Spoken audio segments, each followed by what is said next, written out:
Welcome to Wellness Curated. This is your host, Anshu Bahanda. And as you know, with this podcast, we aim to help you lead a healthier, happier, more hopeful life. And today we're going to talk about the emotional quotient, or EQ, and how it affects the success of love and relationships. We're going to discuss this with psychologist Nishigandha Date. Welcome to the show, Nishigandha. Thanks, Anshu. So I'm going to jump straight in and ask you, what role does the EQ play in love and relationships? And how would you compare the importance of EQ to intelligence? Okay, that's a wonderful question. So EQ is essentially 5 elements. It's not just one thing. It is awareness about the self. It is how to regulate your emotions, how to, be empathetic towards other people, motivation, and your social communication skills. So in any kind of a relationship, it's basically connecting with another human being. I'm guessing you're talking a little bit about romantic relationships right now. And other relationships, all relationships, basically. Any relationship that is, very close to you. So it can be absolutely any relationship, but we need to connect on a very human level with the other person. And unless and until you are aware about your own emotions, you know how to manage your own emotions, it becomes very difficult to be able to understand or perceive other people's emotions, which helps us with empathy. So when we can understand other person's emotions, we can be empathetic towards that person. And that leads to a better understanding, that leads to better communication, another aspect of EQ. And we are more motivated to form these connections. And without these skills per se, it becomes very difficult to have a positive relationship with someone. So there's this psychologist, Dr. Gottman, and he says that in any relationship, there needs to be at least 20 positive outcomes for 5 negative outcomes. So 1:4. 1:2. Okay. For the relationship to feel a good one. So for that to happen, you need all of these skills. Intelligence is honestly like, your IELTS score when you're applying for higher studies. Nobody really cares about it as long as it hits the cutoff. So as long as you match somebody's intelligence, you're at par with somebody's intelligence, you can form a connection. Sometimes even without matching that intelligence, you can form a connection. But without EQ, it becomes very difficult to maintain that connection. Okay. So now tell me, what are the common emotional challenges that people face in a relationship? I mean, you must be seeing a lot of people coming to you with various issues. I think one of the biggest challenges when you talk about emotional challenges is being able to regulate their emotions, to understand their emotions and then communicate them. And I think every other emotional issue, as you can call it, comes from these 3 challenges. So be it conflicts, it comes from communication, it comes from not being able to regulate. And another very important issue that you can say is also not able to accept emotions. When we talk about understanding, when we talk about being able to communicate them, we also need to accept them first. So if I'm angry, if I'm jealous, I need to accept that, okay, this is what I'm feeling. So accepting, regulating, and communicating. Absolutely. So tell me, we all have a certain amount of EQ. Someone has more, someone has less. But how can we use that to the best possible potential in, say, when there's a communication barrier in a relationship or when there's a long distance relationship? So, very honestly, the one thing that needs to work out, again, I'll come back to the point I mentioned earlier, it is self-awareness. Unless and until we understand ourselves, unless and until we know what our needs are, what our boundaries are, we cannot establish them. So if, for example, I need to get reassurance from my partner who maybe I'm in a long distance relationship with, that I matter to this person. Or it could be a very close friend who's moved away, like I said. And I need that reassurance, but unless and until I understand that this is something that I need, it requires, I'm required to get this assurance to feel safety from that relationship, I will not be able to communicate. So first thing is self-awareness. Another aspect of EQ again. I think the more we start looking at ourselves, the more we start feeling our feelings, sitting with our feelings, it becomes very easy over time to be able to go to the other steps. Okay. And tell me something, do you feel like therapy can help with the EQ in a relationship? And also, you're talking a lot about recognizing our emotions and analyzing them.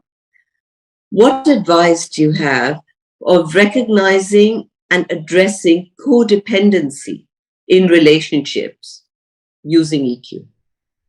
So I'll answer the first question. So, can therapy help? Absolutely. So that is what we are here to do. What happens is in therapy, basically we try to understand why somebody is going through the emotion, or not being able to deal with the situation in as positive a manner as they want, or how it's affecting their functionality, their day to day. And emotional quotient or emotional intelligence essentially is a part of resilience. And Is when a the part of? Sorry, I didn't get that. resilience, so it's very Resilience, interconnected yes. with resilience. So the more resilient a person is, they find it easier to work on their EQ. Now, EQ is not a rigid skill. It's something that we can work on.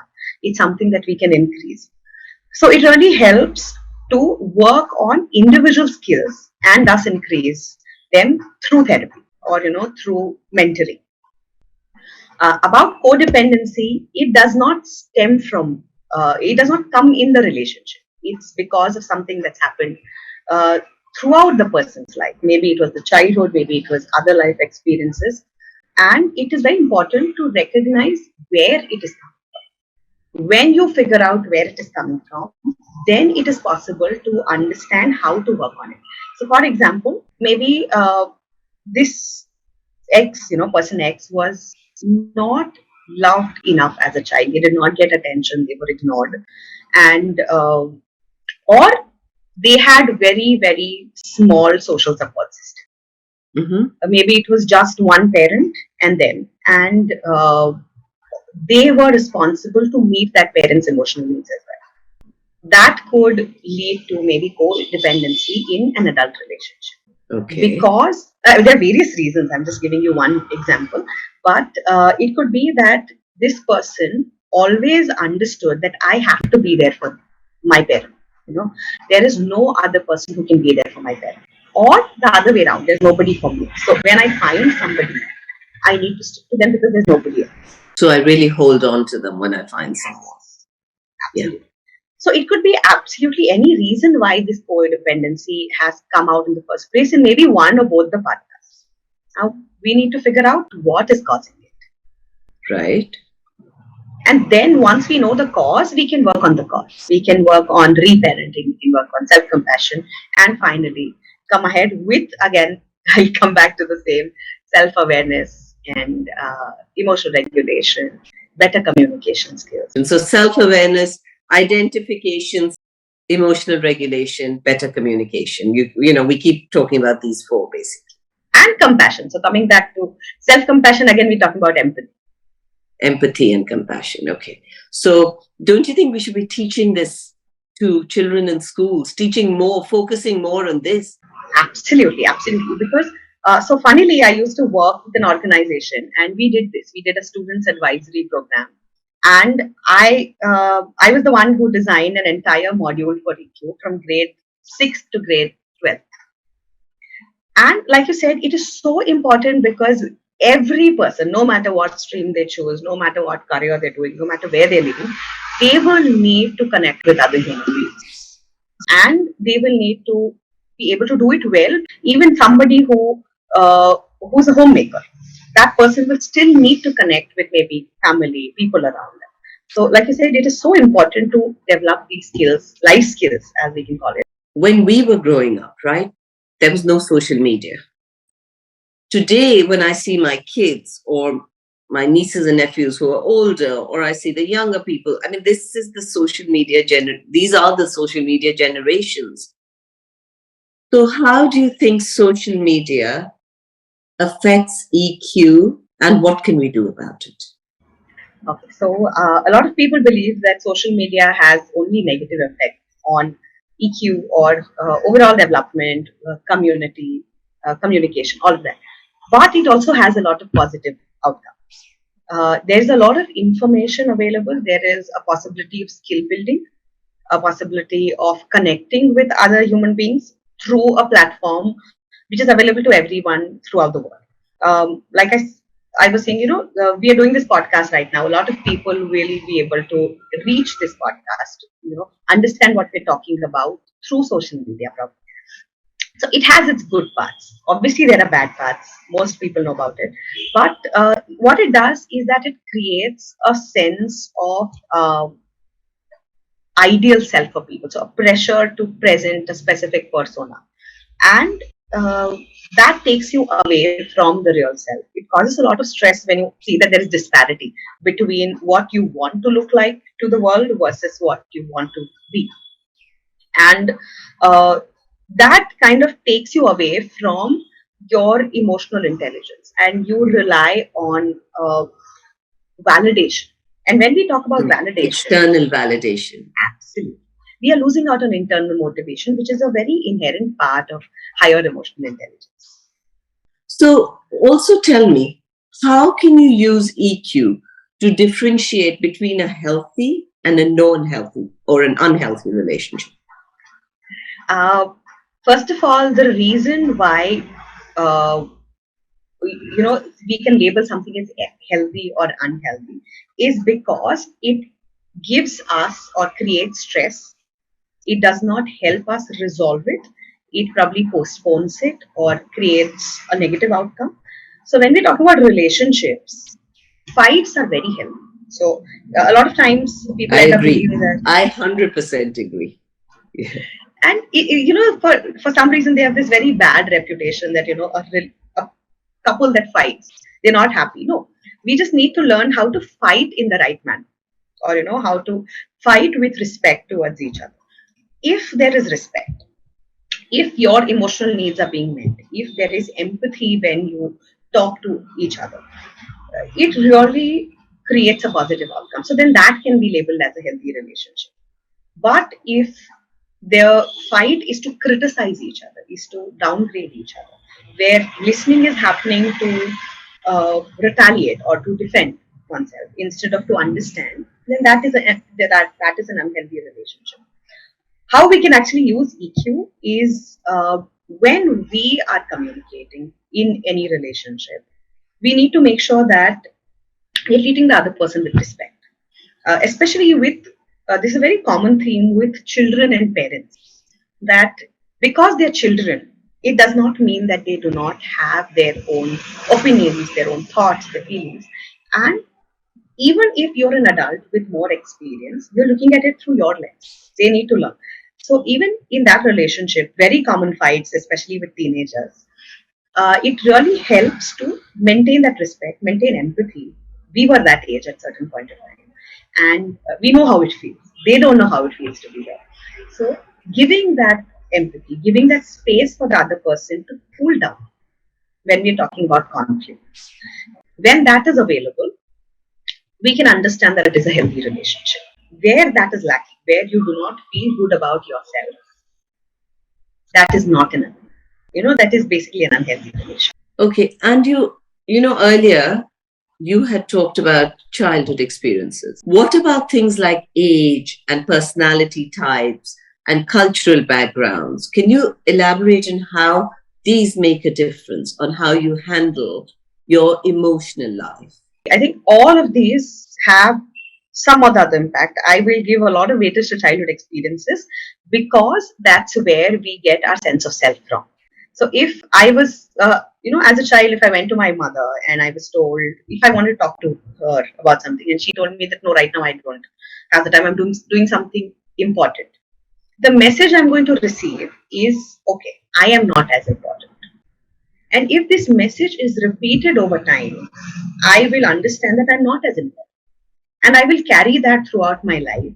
And I will find it very difficult to be able to connect with each other, with anybody from a lens of confidence because I'm not important.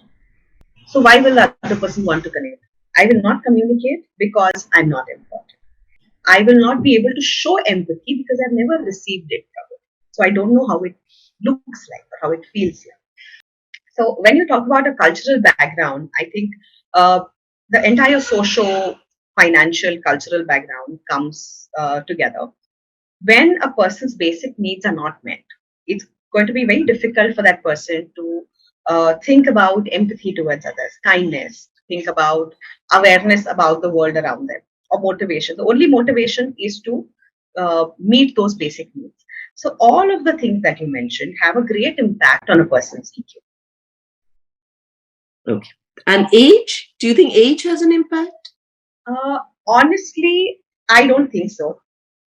Because you can have high or low EQ at absolutely any age. And because it is a skill that you can work on, some people are born perceptive. You'll find some little kids who are very kind, who are very attentive to other people's needs. You will find them in the playground when all kids are fighting about who gets the ball, who gets the bat, or some other thing. They will sit down. They will try to resolve the conflict, and it could be a 3-year-old, and you could have an 80-year-old who finds it very difficult to reel in their anger. Yes, with age, what happens is you become less tolerant because your body kind of gives way, or uh, when your health is not the best that it can be, then it becomes very difficult to be emotionally patient or kind or empathetic to other people. But I think it is more to do with physical state than actual age. Okay. And we've talked a lot about empathy and how important that is to a successful relationship. So tell me, Nishigandha, what happens when there is a lack of empathy? Does that mean the relationship will break down necessarily? Usually, the prognosis for any relationship where there's lack of empathy is bad. But we are funny creatures. What happens is sometimes there is a very firm belief that I can change this person, or things will get better when we reach point A, when B happens, when something else comes along. So even when there is a lack of empathy, people stay put in a relationship with or because of hope, or sometimes because through learned helplessness, we can say. This is what I deserve, and this is what I've got, and there's nothing I can do about it. Or because they don't have support to deal with the outcomes of the relationship not continuing. But yes, essentially, it will not be a good relationship or a healthy one. So, can we give our listeners some tips? One, on how to identify emotional issues, because we've talked about that a lot and how important it is to identify the emotions. And secondly, on how to navigate conflicts, disagreements, because those will happen in a relationship, right? And to a certain extent, it's healthy to have disagreements. We just talked about that. A lot of times, we don't have the emotional vocabulary to be able to identify what we're going through. So, when you're going through a rough patch, what really helps is you identify what it is that you're feeling and maintain a thought log. A thought log is one of the most magical things I've ever discovered.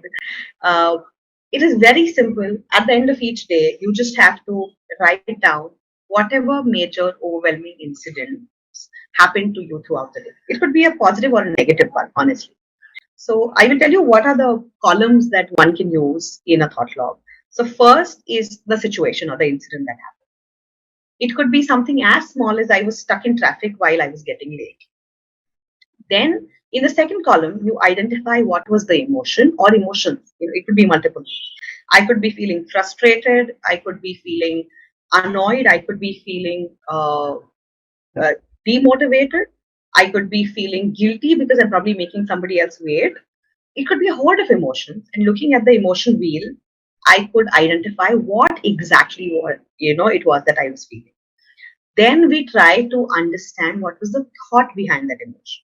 A lot of times we get confused between the emotion and the thought. So if it could be that, this always happens with me. That is not an emotion. That is a thought. And we can work with thoughts. We can never work with emotions. Emotions are very visceral and you cannot really change them because they're very real. You need to let them be. But So if you change the thought, don't you change the emotion? it's an indirect change. So over time, when you change the thought, yes, the emotion will change, but you can't directly work on the emotion. So identifying the thought behind it. This always happens with me, or the government needs to have better infrastructure. It could be absolutely anything. And we then try to identify if we are who are we holding responsible for the situation? Is it internalized? Is it externalized? Does it need to be internalized? Does it need to be externalized? And so on and so forth.